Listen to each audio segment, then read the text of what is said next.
Hey everyone, welcome to Keep Me Crypto. It's 10K, the Dogecoin King. We are possibly climbing out of that bear market and heading towards maybe a little bit more bullish territory. I see Bitcoin breaking that 17K. Dogecoin had a little pop. Cardano's looking pretty good. Most of the top 10 have been the top 10 for the last few months, and I see it being that way for the foreseeable future. I definitely will tell you guys where I'm at as far as positions a little bit more into the show, but stay tuned because tonight we have a lot of good info for you. All right, so first things first, I want to address that my opinion when it comes to cryptocurrencies is it's going to be very similar to the crypto pop, the dot-com pop. You remember the dot-com pop? That was when everything just fell off of a cliff, and pretty much most companies with the dot-com just went to crap. Everyone lost their money.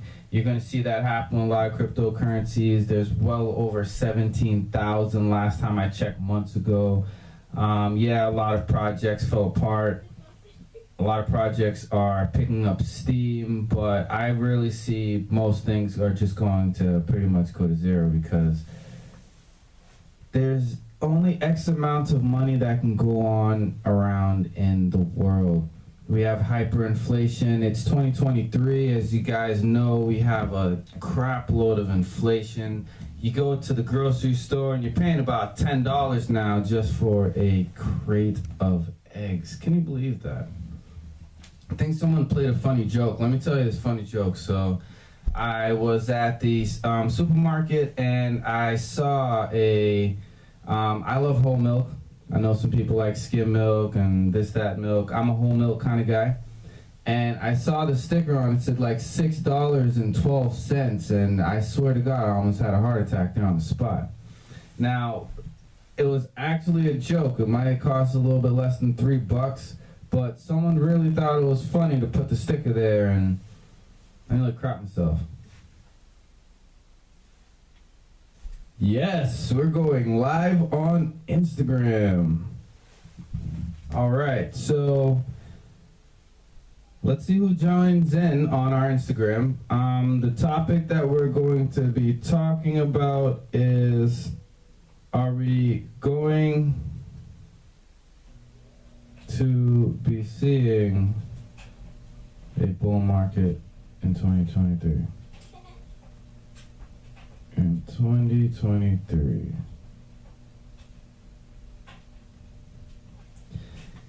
And I think we are not going to see a bull market in 2023. We're going to see probably a couple hundred. We're going to see March Madness, college competition style, knife and dagger type of arena for cryptocurrencies. We're going to have like a crypto gladiator fight in 2023. You know, Bitcoin is obviously going to win out in the end, but I really think that a lot of other cryptocurrencies have an opportunity to at least stay within the multi-billion-dollar asset classes. I sold an Ethereum coin recently. I'm actually not as enthusiastic about Ethereum as I once was when I was introduced to it back in 2020. And the reason is because things like you on Kraken not able to unstake ETH that you've had there for how long, supporting the network. I don't believe that. Hey, we got somebody in on our Instagram. Hi, how's it going? All right, so we're talking about, is there going to be a bull market in 2023? And for our joiner, I really believe that we're not. We're going to see what's called a cat hat bounce, and pretty much a dead cat. So pretty much when a cat, it comes from a joke. So when a cat falls from a tree and just slams there on the ground, it kind of bounces, and it's called a dead cat bounce. So we just had a terrible 2022 with cryptocurrency, and we're going to see a minor recovery, obviously, because most of the market cap of cryptocurrency is in Bitcoin and Ethereum. And just like the Dow, you're going to see that the price is going to increase, and it's going to look like the market altogether is really growing. But when you keep in mind that there's over 17,000 different coins, then you start to realize more that those small coins are just going to fall off in the background, and people who put their money in them are just going to lose it quietly, and you're going to go quietly into the night. So 2024 is the happening. So you know that people have lost a lot of, let's say, trust in the crypto networks, even though they're just as robust as they ever were. It's just obviously you have a bunch of crappy human beings who take advantage of the system. And, you know, it's sad when there's corruption, but it's just straight corrupt, especially the crap that happened with SBF and FTX and it's Mt. Gox and all these other things that shy people away because people don't want to do the right thing, which is to go into cold storage and take control of their funds. If you actually learn about a cold wallet, get a Ledger Nano X. Ledger actually just came out with a new Ledger. Looks really cool, looks really fancy, looks like an iPhone. Not really my type of thing. I will pass.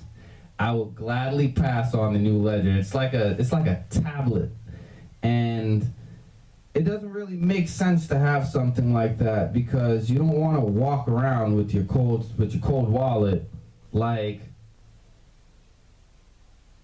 it's cash, because you got to think the thing is actually a bank. So practically you have a bank in your pocket, and yeah, if you lose your bank, you're not shit out of luck, because you just make things a little bit more difficult. And if you do lose your recovery phase, then yeah, you definitely shit out of luck. So thank you for stopping by, everyone who's in our Instagram. We got Jimmy. Oh, Jimmy stopped by in here. Hi, Jimmy. I think Jim left. Yep, looks like Jimmy in here left the Instagram. But to everyone here who is on the Instagram, when you do take a look, the reason why you see the green screen behind me is because I'm actually doing a YouTube. And the cool thing about this is that, yeah, you're gonna just see a green screen behind me. I'm gonna actually do that in later on the YouTube. However, you do get some really juicy information out of this right now, because I'm going to tell you, don't fall for the dead cat bounce. What you really want to do is move into projects like Bitcoin, Ethereum, Dogecoin, Cardano, Tether, US dollar coin, really fundamental and strong. You know, there's some really good networks out there. Solana made a really good Ripple bounce back. You know, XRP folks still going. So there are still projects that you definitely can invest in and you know, have your trust in.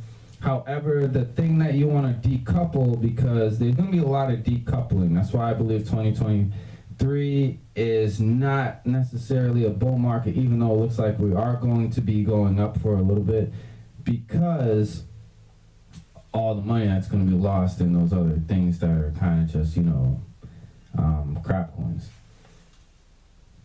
Okay. So if you're going to hold crypto through 2023, because I believe 2024 actually is going to be our true bull market, especially with the Bitcoin halving and all the energy and stuff that's going to go on from there, the hyperinflation from this year. 1 + 1 = 2, folks.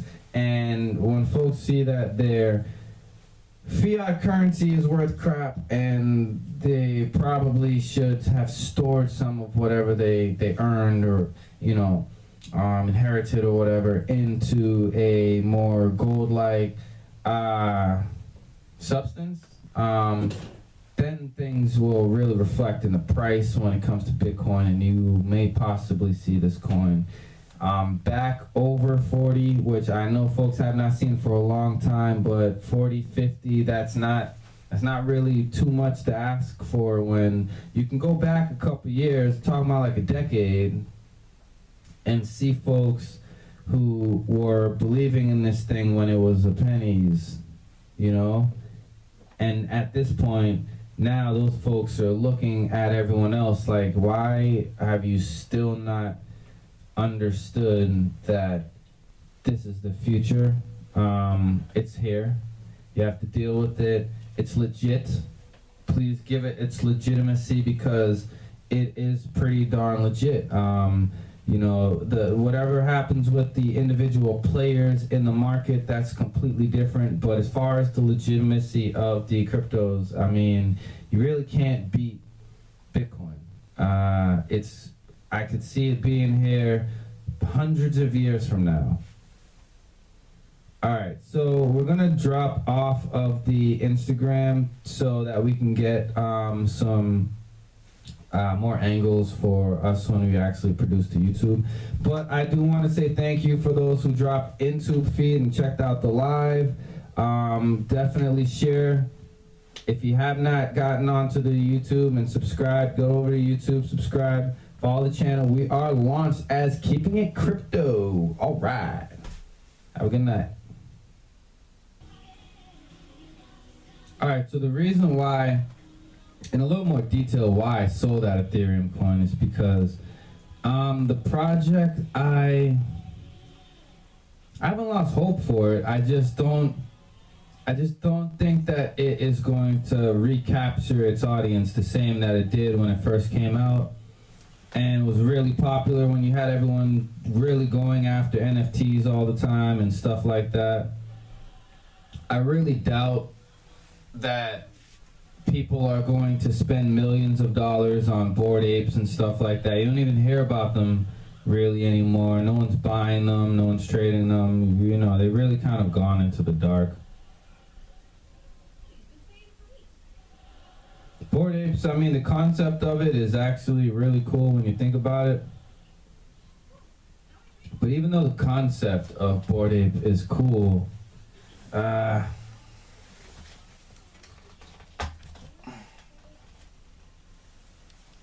how many billionaires really are there that you think are out there? Like, seriously, I mean, the Bored Ape is a really cool concept. Yes, you can have Bored Ape, and Bored Ape is cool if you have like a yacht party and, you know, a bunch of celebrities. You really only want people there with money, or if you want to do some venture capital type of thing and you want to pool money and someone has to have a Bored Ape of X value or some art gala, something of that nature. So I know it definitely is a utility for things like Bored Apes and NFTs, but at this point it really isn't really what I'm into. NFTs kind of remind me of things like, let me show you. You know what this is? This is a Pokemon card. Yep. I think an NFT is like a Pokemon card. Yeah, I got one. But you know, that's about it. And if you want like a Pokemon card club or something like that, I don't really want to spend millions of dollars of an investment in order to have access to your club, if you know what I'm saying. I mean, cool technology, you can use a QR code and all kind of things you could probably think of that you could do with stuff like that, but you know, really and truly, NFTs are good for, in my opinion, small money things. So I think that NFTs actually have it completely backwards. They shouldn't be super expensive. NFTs should be super cheap. Excuse me, let me just put that down and fix this mic a little bit. NFTs should be extremely cheap. NFTs should be in like Pokemon games and Madden and Call of Duty. If you guys like Call of Duty, follow me on Twitch. I'll leave a link to my Twitch, my Instagram, my Twitter in the description, and you guys definitely should check out all that content, because the dynamic that you really see from me is that, you know, I'm never going to promote things that I feel people are going to be currently losing money in. So just like how, you know, I really didn't make videos for like a year, and the reason was because I told you I don't want to be the person every day telling you, hey, you're gonna go and make money and you just lose money, you know. So I like to tell folks, hey, when we're going into a bear market, you know, I'm not really gonna keep reminding you that we're in the bear market, because you never know how long you're gonna be in one. And there's a lot of pump fakes, you know. Just because you've been in a bear market for 4 months doesn't mean that you're going to be in a bear market for, you know, 4 months and a half. It's almost over. Like, no, you can be in a bear market for 4 months, 4 days, 4 decades. You never know. So you have to kind of like be realistic here and teach folks that things like preservation of capital and diversification is very important, and you don't want to get yourself in a situation where you're diamond handing something. Diamond hands, I think, was the biggest scam of 2023. Can I get an amen? Diamond hands is the biggest scam of 2023, and I said it, folks. Yeah, diamond handing is for an idiot. So these guys literally dumped all this money on you. They had everyone diamond handing. They probably had all kind of diamond hand parties of how silly people are, that they will just hold on to a heap of garbage for as long as they possibly can, hoping that that heap of garbage is going to not be a heap of garbage. So yeah, forget diamond handing things. Let's actually do some research and look into what it is that we're putting our hard-earned money in, folks. And definitely consider Bitcoin, Ethereum, and Dogecoin as things that are investment assets. Obviously Bitcoin because of store value, definitely Ethereum because its programmability and execution abilities, and Dogecoin because of the community and that it is very traditional to what we currently use, and you know, people like to keep things pretty much close to the same for a long time because it's what they're used to. Now, you know, there's definitely going to be other things that find their way. Central bank digital currencies, there are going to be some things that are something's going to change. And, you know, you can't just say, oh, these top 10 that we have right now are going to be here in 10 years. But if you go back to the dot-com era like we started, the things that kind of made the most sense really survived. And what, you know, I would really say from that was AOL, Google, you know, companies like Apple grew out of that. You know, you have like Khan Academy, you have so many good staple brands that were just people who really wanted to put out good information out there, and it stuck around, and those are the things that grew into all different kinds of things. So it's gonna be most likely the same. You really are beating the dinosaur when you think that, you know, the coin that's 17,024 right now, ranked in the global crypto market, is going to just come out of nowhere. I really doubt there's going to be a Tom Brady of cryptocurrencies. Okay. I don't think it's going to happen. If you think it's going to happen, please drop the name of whatever project it is, and I'll take a look at it. But Yeah, we'll see where that goes.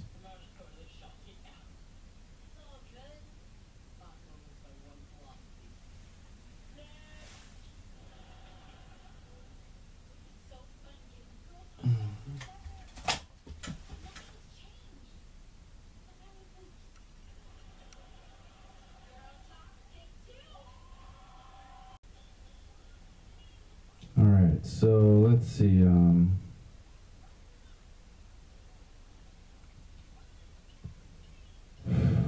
Okay, so let me make a comment about SHIB.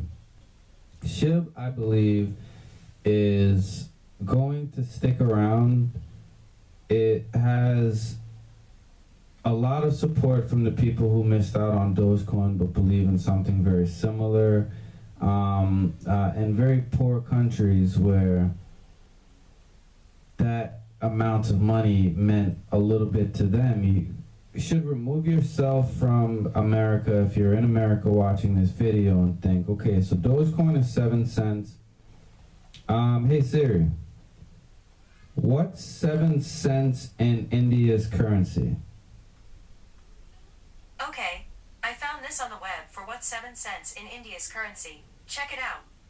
Hey Siri, what's 10 cents in rupees? Rupees.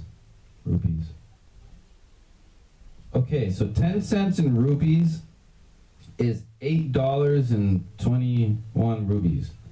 So you must think that the folks in India are like, Dogecoin is expensive to them because they are looking at that hyperinflated or, type of currency that is, it's inflated more than what we have in America. So that $8 to them is a big investment. If, for example, you work for $20 an hour there. I don't know anything about India. Please definitely correct me if I'm wrong. However, I believe that that's the mentality of people. So if they make 20 rupees an hour and it's 10 rupees for a Dogecoin, I really see that as a very steep investment for them. But now let's talk about something like SHIB, where to them it costs even a fractioned penny. To them, it starts looking like that Dogecoin investment did to the Americans such a long time ago. And if you think of it that way, I believe that SHIB actually is going to stick around and follow Dogecoin a little bit. I don't know if it's necessarily going to be a replacement. It might grow support because Dogecoin really is something that is a community trending, but kind of practical type of currency, yes. But it was started as a joke, and seemingly it would appear to be a joke. So I would feel as though, even though it has a good use case, I believe that it just wouldn't get off the ground if it wasn't so loved and enjoyed and revered by its respective community. So I really like to hold on a moment.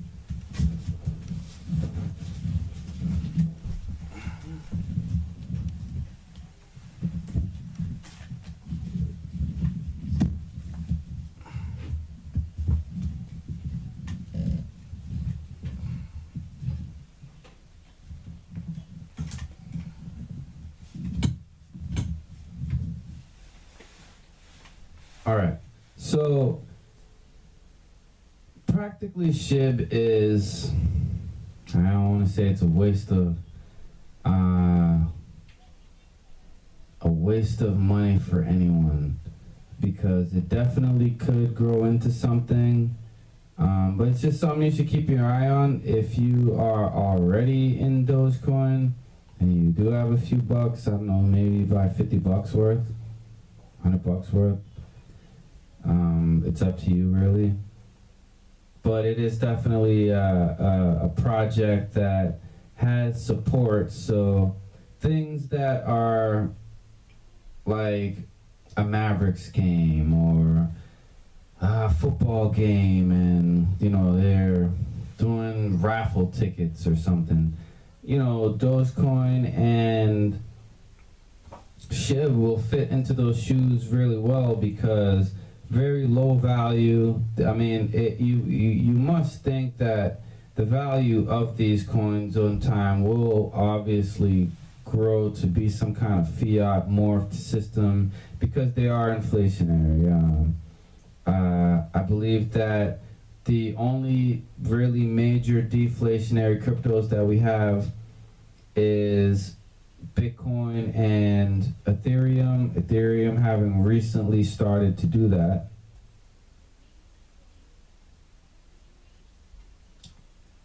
Okay.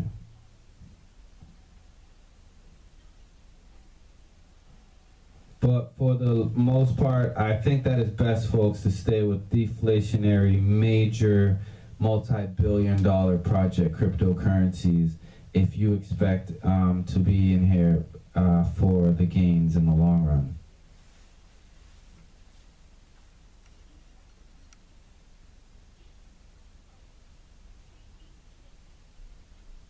That's really all I have to say about SHIB. Next, I want to cover the halvening that's coming in 2024. So again, for those who don't know what the halvening is when Bitcoin starts to produce less coins per block. So about every 10 minutes right now, we have a block of Bitcoin being awarded.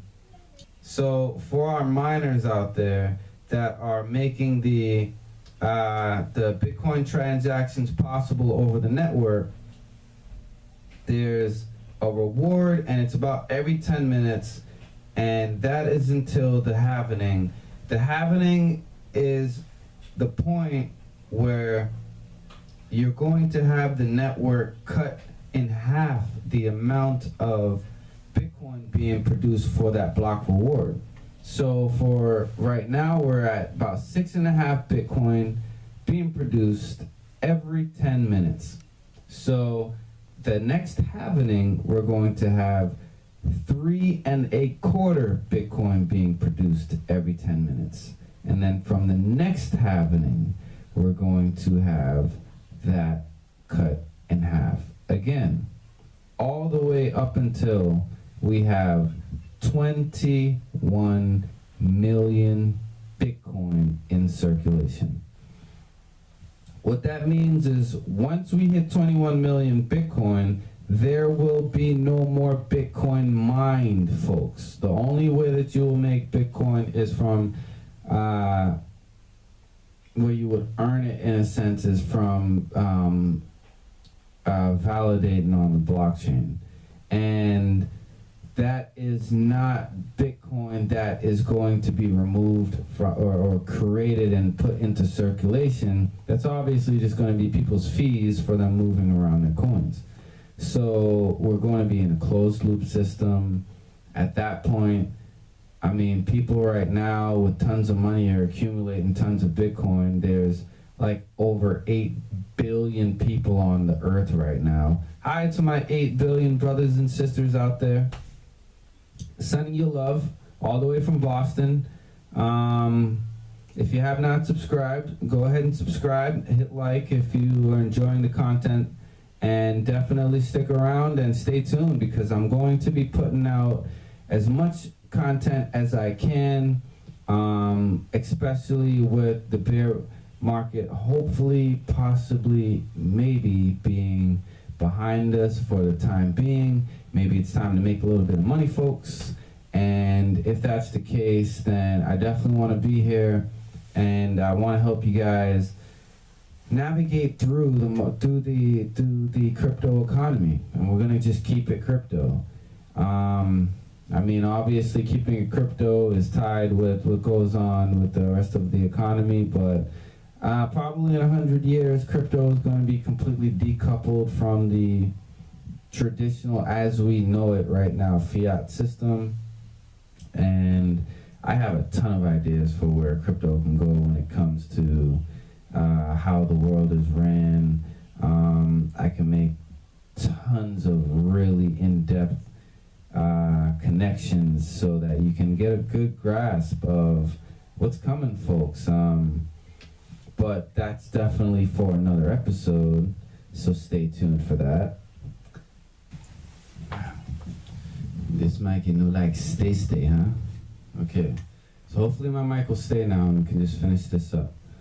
So, alright, so we've talked about 2023 being a dead cat bounce. We spoke a bit about Bitcoin, a bit about Ethereum, a bit about Dogecoin, a bit about the 17,000 plus coins that are out there in the dot-com bubble that happened, that is most likely going to happen for the crypto markets as we see competition start to really happen. We spoke about cold wallets. Hot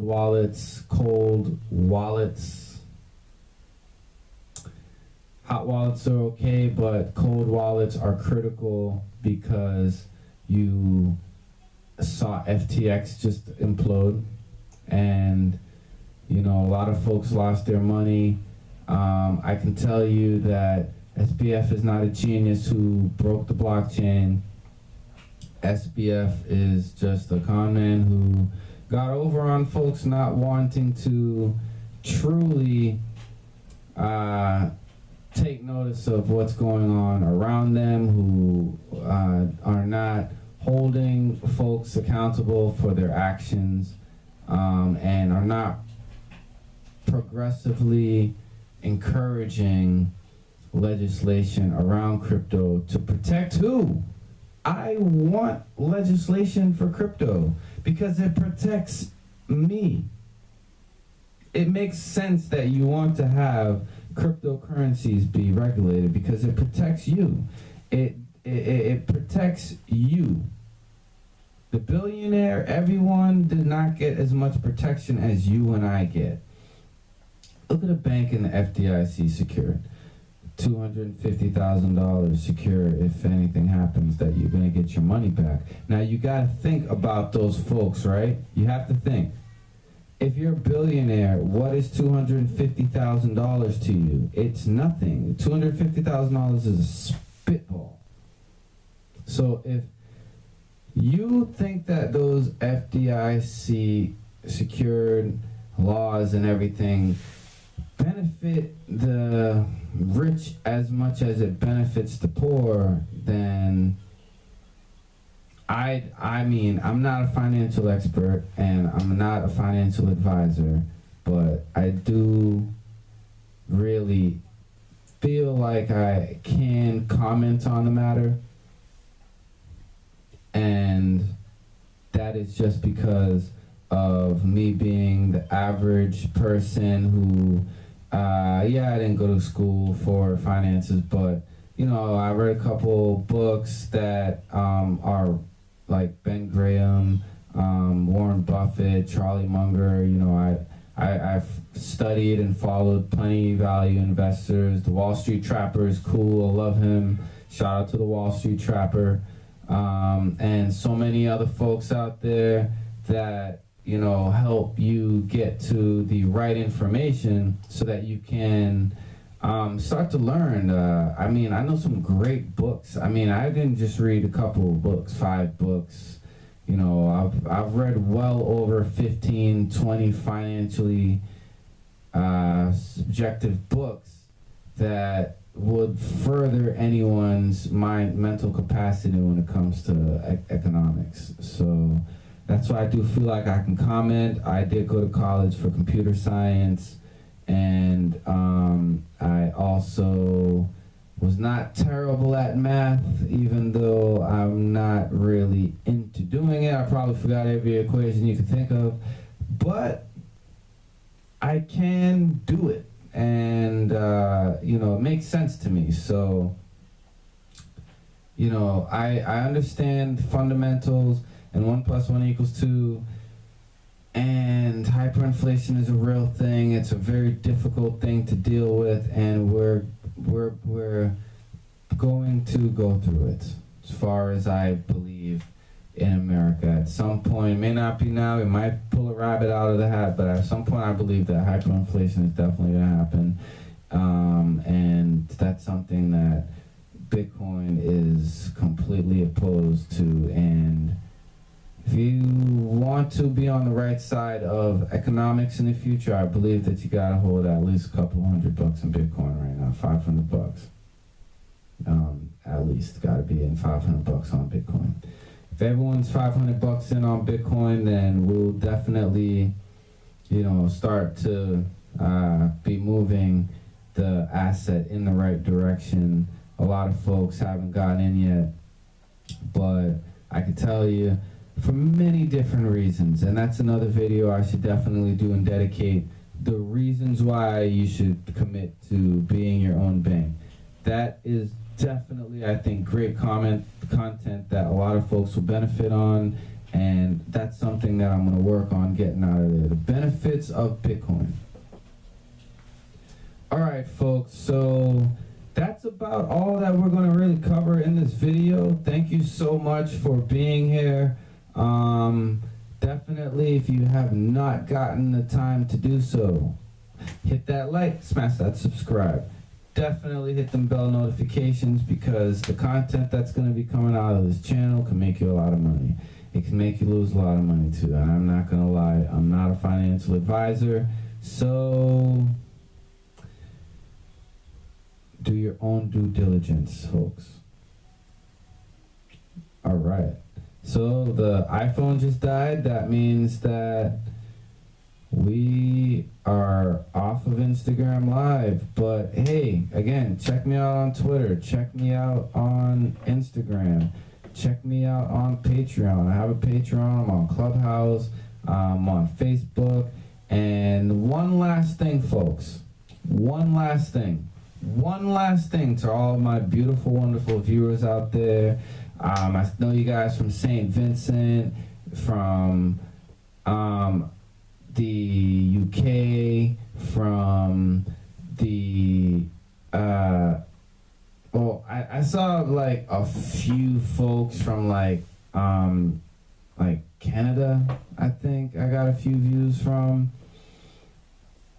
If I remember from my analytics a while ago, but those are like kind of my main places, like Canada, the UK, and St. Vincent and the Grenadines, and the United States, obviously.